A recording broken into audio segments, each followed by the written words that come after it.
You put your properties up on Tuesday, you'll have a Bentley by Friday. They're not looking at customer service. They're not looking at building a sustainable brand. They're just looking to drive revenue. And those are the people that have muddied the waters for people's understanding of what this industry can be and should be. How do you create a smart OTA distribution strategy? Should property managers focus on revenue or building their brand? And what are the common mistakes scaling vacation rental businesses are making on a daily basis? Annie Holcombe has 30 years of STR experience to share, and she's the special guest on today's Host Planet podcast. Annie, thank you for joining us on the Host Planet podcast. How do you create a smart OTA distribution strategy? Oh my gosh. So the first thing is setting goals, is understanding what you want out of your distribution. I think that there's multiple directions that people want to go to. And so what I talk to people about is really what are your core goals? If it's just revenue, then let's just put you out everywhere and drive revenue. If it's about building your brand, then you want to work with channels that'll help build your brand. If it's about, trying to get more units on your plan, so your business development from the owner side, there are channels that make sense to do that as well. A lot of owners are going to say, I've got to be on VRBO, I've got to be on Airbnb. And they're saying that solely from the standpoint of that's what they hear.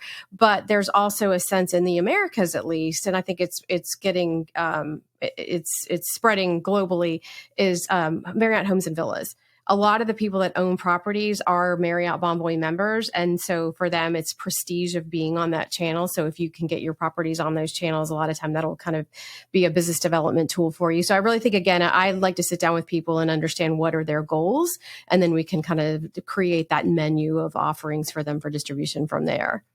You mentioned there then some people, they want to chase the revenue. Some people, they want to build their brand. Can you do both? And is it important to build your brand even if your goal is just revenue? Absolutely. But I think what we've seen since COVID is this sense of, and I joke about it a lot on LinkedIn, is this sense of building this Airbnb empire that, you can make $1 million and they're selling you these packages of how you can put your properties out there, make $1 million. And Alex and I joke about it on our podcast, is that, you put your properties up on Tuesday, you'll have a Bentley by Friday. And a lot of these people are rental arbitraging, or they're really just solely looking out for the bottom line. They're not looking at customer service. They're not looking at building a sustainable brand. They're just looking to drive revenue. So I don't think that the two are mutually exclusive. I think that they should go together, but I do think that there's a subset of people in the industry that are solely focused on driving revenue and not really concerned. And those are the people that I feel like have muddied the waters for people's understanding of what this industry can be and should be. Yeah, I think they can work together. I just do think that there are some people that compartmentalize the two. Okay, real talk now for all you hosts out there. You know that moment when your guest messages you again with, hey, what's the Wi-Fi code? Or you're staring at 5 different calendars, wondering if you've accidentally double booked the cottage. Yes, we've all been there. That's why here at Host Planet, we recommend Hostfully. It's basically your rentals control center. It handles bookings across all the big platforms, syncs your calendars to ensure there are no double bookings, automates guest messages, and even creates these really slick digital guidebooks that stop all the repeat questions. Honestly, it just makes your life easier and keeps your guests happier, helping you achieve those all-important 5-star reviews. And here is a little bonus. If you're a Host Planet listener, you can get $500 off onboarding for Hostfully's property management software and 30% off digital guidebooks for life. Just hit the link in the show notes and use the codes PLANET500 for the PMS and Host Planet GB for the guidebooks. And if you'd like a proper walkthrough, there's also a link to book a demo with Frank Bosey from Hostfully. He will show you how it all works. Less stress, more bookings, sorted with Hostfully. So next question then, how would you approach adding rentals to a new OTA or listing platform? And maybe the example to use here is booking.com, which over here in Europe and the UK we're very familiar with. In the US, maybe not so much, but it is growing and trying to get some more traction there. So if you had a client in the US who says, right, I want to try this thing, booking.com, where would you start? So again, it goes back to goals, but it also goes back to is the market is their market correct for that channel? Booking does a really great job in all the traditional markets, and they do a really good job in the urban market. And I think that, they have a focus on some of the US events in terms of like NBA and MLB. And so they're working a lot within what, US people like to travel to for urban centers. So I was talking to somebody actually this morning who said, oh, I've heard all these horrible stories about booking.com. Like I shouldn't use them. People tell me I shouldn't. And I said, every channel has a horror story that you're going to hear from somebody. But what I would say is that I think from my dealings with Booking is they've done all the right things to sort of address the concerns of a property manager.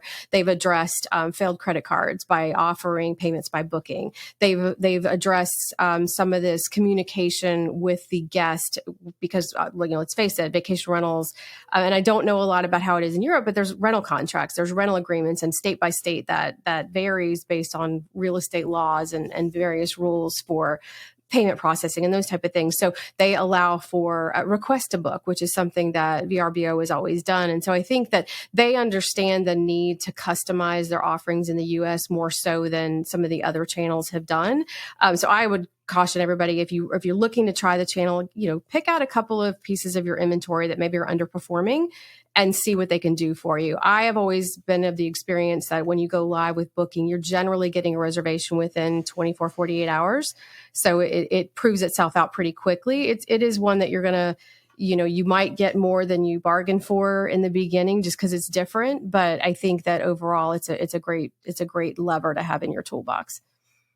Going back to branding and marketing then, a common theme, and it's something that we've discussed on this podcast with a few different people, is that with property management businesses, I think particularly here in the UK and probably globally as well, is that often they rely on word of mouth and don't particularly do much from a marketing, branding point of view. What's your take? And for property management businesses out there, what are the tactics that you'd be using to help them grow their brand? Well, one, I would get away from this thought that your listings need to say, just a 2-bedroom with a pool. It should be 2-bedroom with a pool by ABC Resorts or whatever your company name is. Include your company name wherever you can get away with it. But I would also say, I get this so more often than I can count is people say, well, will you help me with my listings? Will you help me with my brand? Will you help me with my bookings? I'll say, great, send me your website because I always want to see what your website's like. And they'll send me a link to Airbnb. Well, that's not your website. That's not a direct, all you're doing is feeding the machine, so to speak. So yes, Airbnb should be part of what you're doing, but you need to have a direct booking website. And most of the property management systems out there, especially for smaller hosts, have a functional, very simplistic website builder that you can utilize. And you should always do that first before you do anything else.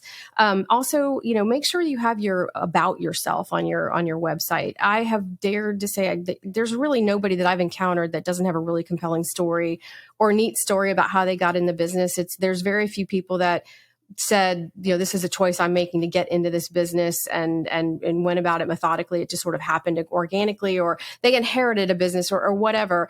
That people want to connect with that. And that's how it goes back to that conversation of trust.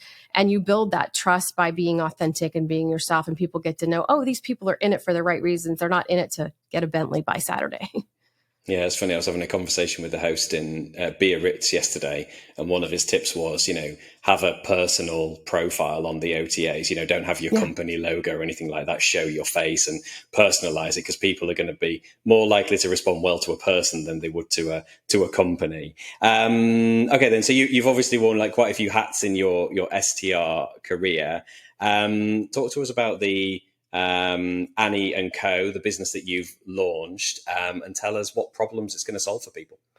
So, gosh, my husband and I were talking about that. My husband is a marketing genius and web designer, advertiser. And so he's always thinking what does a whole package of something look like? And so when we started this, I chose a name and he kind of went for it and created this thought of I said, this is built for property managers and it's backed by experts. So Annie and Co is Annie, me, obviously, but the Co is my network. I've spent 30 plus years in the business, and I've built out a pretty large network of friends and collaborators and partnerships that, it might not be right for everybody, but it might be right for just one person. And so I love to be that kind of bridge to introduce people. So Annie and Co will bridge the gap and help people get connected with the right people. But it'll also allow me to utilize all the multiple hats that I've worn in my career. So my career's kind of been divided into three buckets. Property management. So had a property management company, worked at property management companies, did business development, did all the things on the property manager side. Then I worked at OTAs, and then I worked in channel management. So the technology aspect of it. So I kind of understand all the pieces of the puzzle.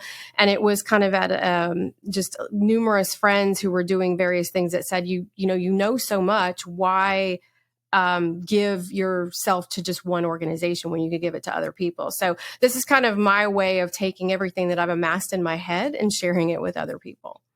Who's your ideal clients in your mind?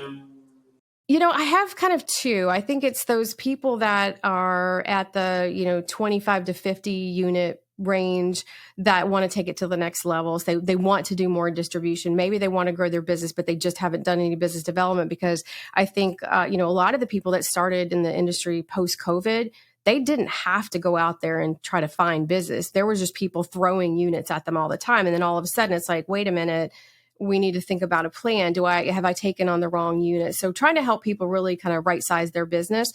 And then the other part of me that I really want to focus on, and this has kind of become like a side passion of mine, is making sure that these new entrants to the space have access to the education and the information that they need to be effective in the business, but also to connect with the right people and know that, you can go on YouTube and get a lot of pointers, but that's maybe not giving you long lasting knowledge base to work from. So I want to focus on sort of what in the US, there's this big divide of STR versus VR. All vacation rentals are short-term rentals, but not all short-term rentals are vacation rentals. So I want to work on making that STR more tied together with VR, because I think that whatever happens on either side of the business affects the other. If it's happening in a VR market, it's likely going to happen in a short-term rental market, which, you could argue that it's kind of urban versus traditional, like destinations, vacation destinations. But that's a piece of the business that I really want to dig into and work with. So those ideal customers then, who are in the 25 to 50 properties range, what are the most common mistakes that those companies are making? I think just not having a plan. I mean, I've actually talked to some other consultants, and the number one thing that I heard was a lot of these people don't have a budget.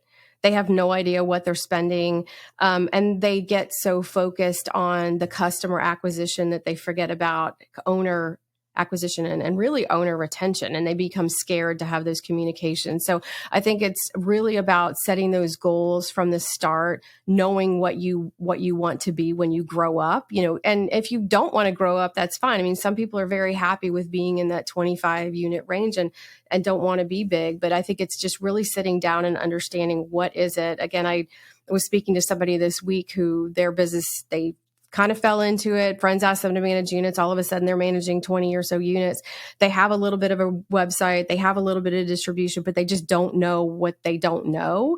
And they're seeing that they have to make a decision. Do they want to stay where they're at and be comfortable and, satisfied with day to day, or do they want to grow and take it to the next level and really build a brand? So I think you just really need to define what you want out of this business, because there's multiple ways to take it, and I think success is defined by the individual and what their needs, wants, and wishes are. How much of a killer is churn for property management businesses, and how can they avoid owner churn? I think it varies probably by market. This is churn season for the traditional like beach markets. They're going into their off season. So if owners didn't have the season that they were hoping that they would have, which I know in a lot of the beach markets, there's a lot of owners that bought post-COVID. They bought at the height of the real estate market. And so unfortunately, they were probably never going to make the money that their realtor sort of promised them. So I think that churn varies by market, but the ways to avoid churn is, I said this to somebody the other day, it was like the ABC. It's like always be communicating. So make sure you're always talking to your owners. Like, don't be afraid to give them bad news, because if you give them only good news and then they find out about the bad news, they feel like you're trying to hide something from them, and that trust gets eroded. And trust is I think it's the biggest currency that we have in this business. And for those property management companies out there who want to grow, they want to acquire more owners, what's your advice in that area in terms of acquisition? Really make sure that, again, you're speaking to your existing owners, because they're going to be a really great tool for you to acquire. They talk to each other. They always have these little private Facebook groups or WhatsApp chats, or, they've got things going on the side. But another thing is really make sure that when you are onboarding team members, they understand what your business is. They understand the value proposition of your brand, of your market, and that they're always on the lookout for new units. I think that there's nothing more empowering to say to, your housekeeping or maintenance or customer service staff, like, if you can help us get good units, like we have good return guests, we're going to get good bookings. Like it's a full circle thing. So I would say always have your staff be part of your business development arm. Talk to us about AI. What questions are you getting from property managers about AI, and how is it going to change the way that people in STR do business? Oh gosh, we were just at the Women's Summit a couple weeks ago, and Alex and I actually presented about how AI is kind of already just taken over some aspects of it. I think that the great thing about it is it's going to help people operationally be more efficient. It'll take away some of the things, there's probably 50 questions that are easily answered by AI that are the same questions people have been asking for years and years and years. Is this property really on the beach? Like just things like that you don't need to have an hourly employee tied up doing. This way they can be more customer facing and get out there and really do the things that are important. So what we're seeing is people utilizing it for reviews. In the enterprise or the larger operators, they are challenged by responding to reviews on Airbnb and VRBO and the other channels. And I think that AI is going to be able to step in, and it might, in my opinion, I think it's going to flip where you'll see these charts that say people that have less than 5 units have a much higher review score, because they are responding every single time, and the other property managers aren't getting to it. I think with the advent of AI, they're going to be able to respond, and they're going to be able to interact with that guest more frequently than they have been able to, and it's going to raise those scores. So I think it'll even it out, where these enterprise operators actually are going to show that they're really providing the level of service at the same level as a smaller operator, but the guest review scores aren't telling that right now.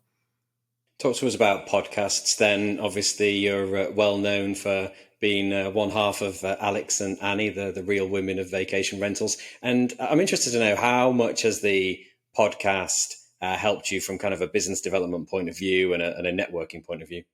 Oh my gosh, it has been something that I could never have even imagined just from my personal brand. I remember when we started the podcast, there was people that from like my working for other companies world, I had tried to reach out to these CEOs before and never get a response. All of a sudden it was like, absolutely, I'll talk to you. Like I just had this power that I didn't know was coming along with this microphone. But it's also taught me a lot more about the business. I get to talk about more things in the industry, and you get to hear different viewpoints. And what I find that I love about it is that we've been able to talk to people from not just the US, we talk to people from all over the world. So we get a better view of what's happening on day to day. And it's not about looking at what article came out from, whichever, outlet or whatever post that somebody's making is more factual. And then hearing the stories of the people that are building these businesses. And I, having been a supplier for a really long time, I know there's been a lot of frustration from the supplier standpoint in conferences where it's expensive and people feel like they're not getting these operators to come to them. And so on the flip side, as an operator, they feel like, oh, they're being assaulted, accosted, whatever, you just run over by these suppliers.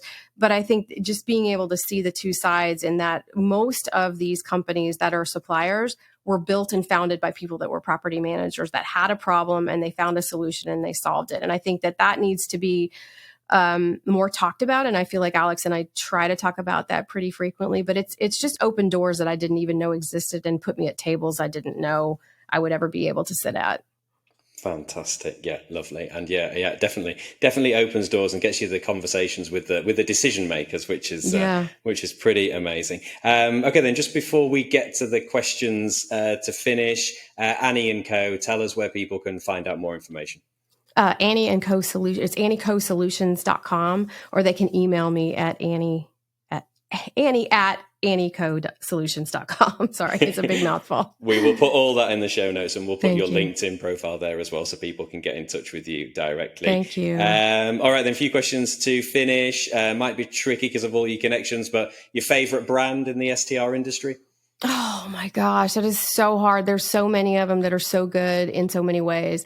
I would say my favorite one right now is Abode Luxury in Park City. They've just built a culture within their brand that you can see it as a consumer, you can see it as a supplier, you can see it when you meet their team. I just think that they are really focused on all the right things and not trying to be all things to everybody. A really great job. And then I would a shout out to one other one that is a totally different type of entity.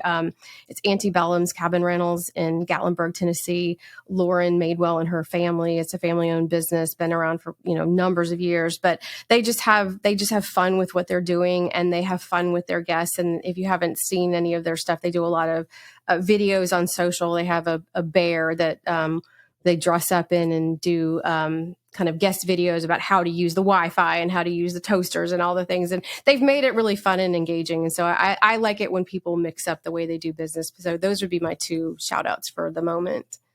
Bear using the toaster. I love it. Yes, it's great.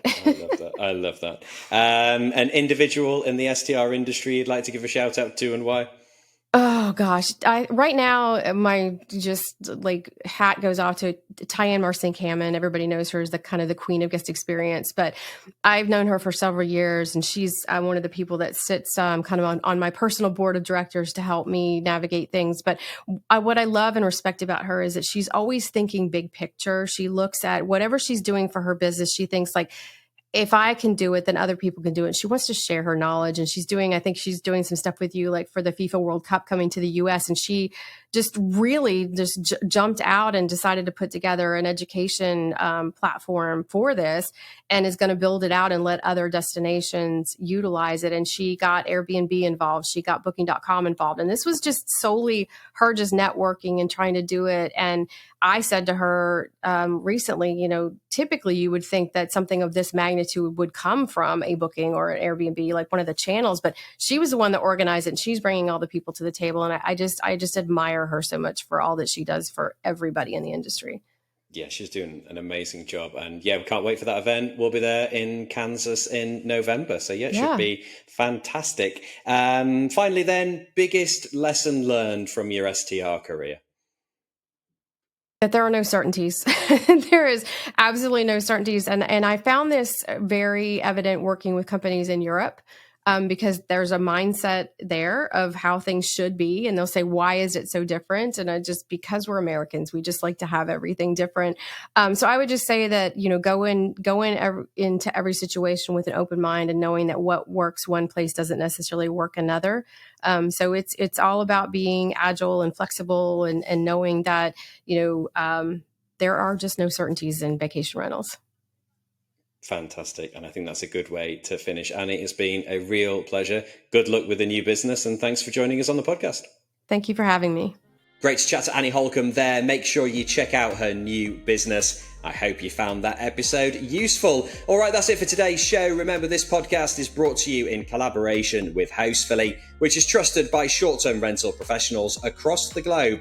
As a House Planet listener, you get 2 exclusive offers: $500 off onboarding for Hostfully's property management software. Just use the code PLANET500, and 30% off digital guidebooks for life use the code HousePlanetGB. To grab these deals, click the link in the show notes or head to Hostfully.com. For more free education, tips and trends from the STR industry, visit houseplanet.club, where you can sign up for our newsletter, listen to our podcasts, and download a suite of ebooks for hosts and property managers. That's it for today's episode. Until next time, happy hosting.